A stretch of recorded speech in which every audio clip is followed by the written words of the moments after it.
शनिबारको टाइम छ, घुम्ने प्लानिङ गरिरहनु भएको छ भने तपाईँहरू डुवर्सको नजिकै बिरपडा भएर जाँदा पनि हुन्छ, या मादरीमा भएर मादरी यता हन्टुपाडा भएर पनि जाँदा हुन्छ।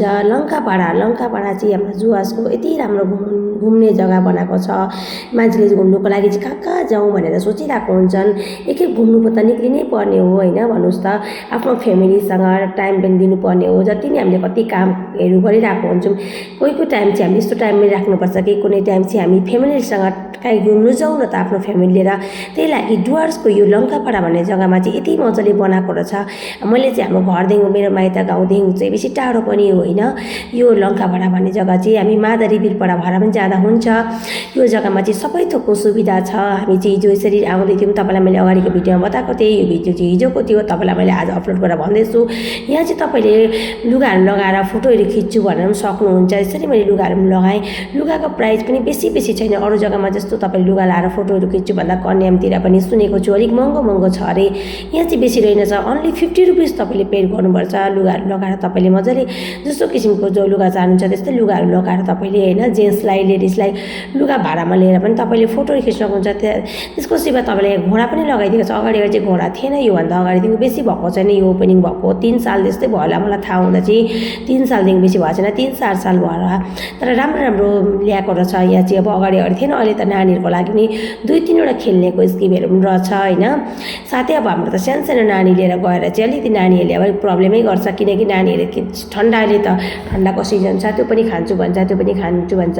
मेरो साथी, मेरो माइत घरको फ्यामिली सबैजना थियौँ। हामी चाहिँ यसरी घुम्नु जाउँ भन्दा सबैजना मिली पनि हाल्नुहुन्छ। मेरो काकाको बुहारी, मेरो ठुलो बुहारी, कान्छी काकी, साइनी काकी, मम्मी, मेरो दिदी, यता बुहारीहरू सबैजना छौँ, मेरो दिदीको छोरीहरू। अनि यसमा पनि तपाईँले सक्नुहुन्छ कति मजाको नानीहरूलाई डान्स गर्ने पनि हरेक थोक चाहिँ मजाले बनाइदिएको छ होइन।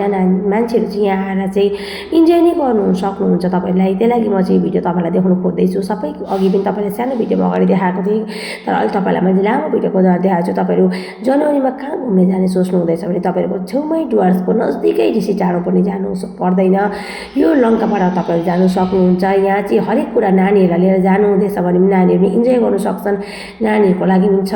साथै तपाईँहरू अब ठुलो फ्यामिलीहरू जस्तो हुन्छ, ठुल्ठुलो कोही जानु हुँदैछ, आफ्नो लागि पनि तपाईँहरू पनि इन्जोय गर्नु सक्छ। पिङहरू पनि छ, साथै घोडामा राइड गर्नु सक्नुहुन्छ। मेरो छोरा चाहिँ, सानो छोरा चाहिँ सबै कुरामा इन्जोय गर्नु खोज्छ र म घोडामा पनि तपाईँलाई अघि चढेर देखाएँ। घोडामा पनि गर्नु सक्नुहुन्छ, राइड गर्नु सक्नुहुन्छ। हरेक थोकको तपाईँले मजा लिनु सक्नुहुन्छ। अनि तपाईँ त्यहीँ गएर पिकनिक खानु सोच्नु हुँदैछ भने त्यो पनि सक्नुहुन्छ। हामीले तर खानाहरू चाहिँ घरबाटै बनाएर लगेको थियौँ, किनकि हामीसँग सानो चिल्लर पार्टी लिएर गएको थियौँ। त्यही भएर चाहिँ हामीले चाहिँ 2टा गाडी थियो, साथै पनि प्लास्टिकहरू पनि सबै लिएर गएको थियौँ। साउन्ड सिस्टम पनि थियो, तर हाम्रो नानीले गर्दा चाहिँ हामीले चाहिँ साउन्ड सिस्टमहरू बजाइरह्यौँ, किनकि नानीहरू जति पनि ठन्डा जिनिसहरू दिएर खानु खोज्छ नि त। त्यही लागि हामी सबैले मिलेर आफ्नो खानाहरू लगेको थियौँ। अनि हामी चाहिँ सबैजना मिलेजुली गरेर यसरी खाना खाँदैछौँ। कति मजा लाग्छ भन्नु त। न्यु इयरमा सधैँ त घरमा पकाएर खाएकै हुन्छौँ, तर त्यही खाना चाहिँ त्यहाँ लगेर खाँदा कस्तो किमत भएको, कस्तो मजा लागेको भनौँ न।